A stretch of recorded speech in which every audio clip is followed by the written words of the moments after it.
Eh, jadi memang apa namanya, ternyata realitanya, ternyata prakteknya itu jauh api dari panggang dari teori yang baru saja kita diskusikan, kita bahas gitu ya.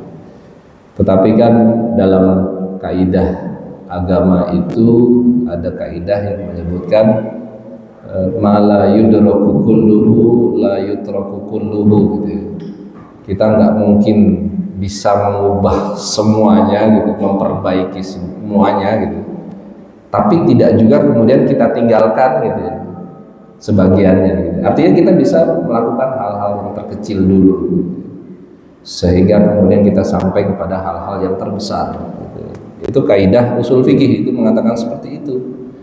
Ma la yudraku kulluhu la yutraku kulluhu. Itu sebetulnya lebih memotivasi gitu ya. Jadi apa namanya, realitanya memang tidak hanya terbatas di konteks Indonesia saja sebetulnya gitu.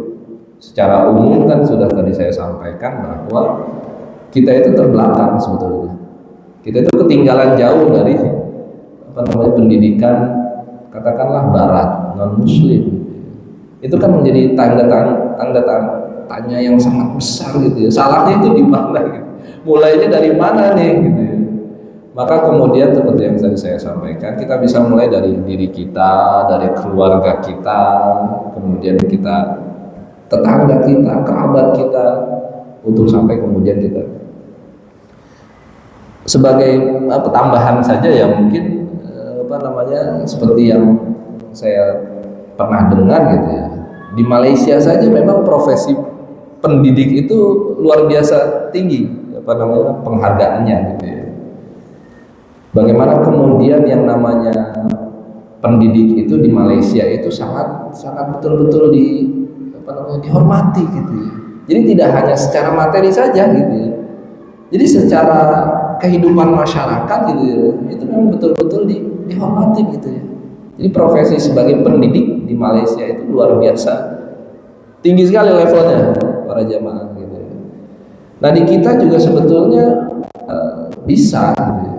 Bagaimana kemudian gitu ya, profesi pendidik itu kemudian menjadi profesi yang sebetulnya, kenapa? Karena para jamaah gitu ya, ketika kita mendidik gitu ya, itu kan sebetulnya kita seakan-akan sudah apa ya, ajaran Nabi itu sebetulnya sudah ada di diri kita gitu ya. Gitu. Jadi kita sebetulnya sedang memasukkan, mendoktrinasi gitu ya, misi kenabian kepada peserta didik kita gitu ya.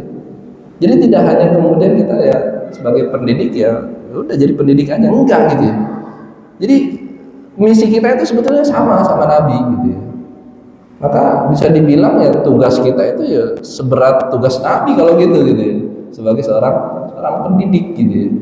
Nah maka dalam rangka itu gitu ya, kita perlu gitu ya untuk kemudian mempersiapkan gitu ya. Walaupun misalnya secara formal kita tidak menjadi seorang pendidik gitu ya, minimal bagi keluarga kita, bagi kerabat kita itu kita mempunyai tanggung jawab untuk menjadi seorang pendidik gitu ya. Nah minimal kita mulainya dari situ dulu gitu ya. Sehingga kemudian ketika semua individu itu sudah mendapatkan pendidikan yang benar gitu ya, maka saya yakin gitu ya, Indonesia itu kemudian SDM-nya itu bukan SDM yang rendah lagi gitu ya, tetapi kemudian SDM yang levelnya sudah naik kelas. Mungkin itu Pak ya, kita juga mempunyai keprihatinan yang sama gitu ya, dan tentu kita juga tetap harus optimis gitu ya, bagaimana kemudian memajukan pendidikan kita.